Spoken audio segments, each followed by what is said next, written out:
ओडिशा में एक स्थान है रेमुणा, जहां खीर चौरा गोपीनाथ जी का भव्य मंदिर स्थित है। वहां रात्रि में ठाकुर जी को 11 मिट्टी के स्कोरों में खीर का भोग लगाया जाता है और भोग लगने के बाद जितने दर्शनार्थी होते हैं सब में वह खीर प्रसाद स्वरूप बांटी जाती है। एक दिन की बात है, श्री माधवदास जी वृंदावन के महान संत जगन्नाथपुरी जा रहे थे। रास्ते में रुककर रेमुणा पहुंचे। उन्होंने सुना कि यहाँ गोपीनाथ जी को खीर का भोग लगता है, तो रुक गए, शायद कुछ प्रसाद मिल जाए। रात्रि में ठाकुर जी को शयन का समय हुआ। 11 सकोरों में खीर चढ़ाई गई। भोग लगने के पश्चात प्रसाद वितरण हुआ। भीड़ बहुत थी। माधवदास जी पीछे खड़े थे।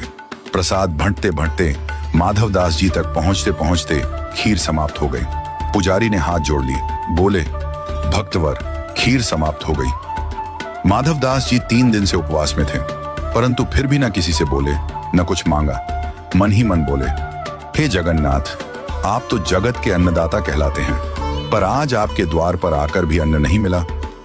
वे एक वृक्ष के नीचे जाकर बैठ गए, भूखे प्यासे पर मौन शांत भक्त वत्सल भगवान के भरोसे। रात्रि में ठाकुर गोपीनाथ जी ने पुजारी को स्वप्न दिया, उठो, एक खीर का सकोरा मैंने बचा कर रखा है, जाओ उसे लेकर माधवदास को दो, वे भूखे हैं। पुजारी चौंक गए, बोले, प्रभु, मैंने तो 11 स्कोरे ही चढ़ाए थे और सब बांट दिए थे। ठाकुर जी मुस्कुराकर बोले, नहीं, 11वां स्कोरा मैंने चुरा लिया था, अपने प्रिय भक्त माधवदास के लिए। पुजारी दौड़े। उन्होंने सचमुच मंदिर में एक स्कोरा पाया, जो अन्य प्रसाद से अलग रखा हुआ था। खीर अब भी गर्म थी, सजीव थी, सजीवता का अनुभव हो रहा था। वे दौड़कर वृक्ष के नीचे पहुंचे, जहां माधवदास जी बैठे थे। बोले, भक्तवर, प्रभु का प्रसाद पाओ। माधवदास जी बोले, अब इतनी आधी रात को खीर कहां से आ गई? क्या आप दोबारा बना लाए हैं? पुजारी भाव विह्वल होकर बोले, नहीं, प्रभु गोपीनाथ जी ने आपके लिए स्वयं चुरा ली थी खीर, आप भूखे ना रहें, इसीलिए। यह सुनते ही माधवदास जी प्रेम में झूम उठे। अगली सुबह उन्होंने मंदिर प्रांगण में नृत्य करना प्रारंभ किया।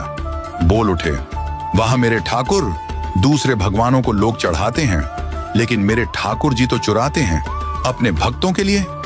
ये तो खीर चौरा है, खीर चुराने वाले गोपीनाथ।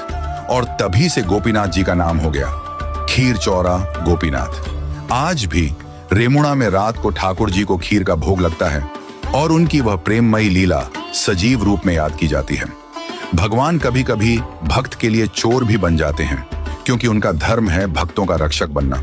जो मांगते नहीं वो पाते हैं ठाकुर जी की सबसे गहरी कृपा। बोलिए भगवान जगन्नाथ जी की जय, संत माधवदास जी की जय। जय जय श्री राधे।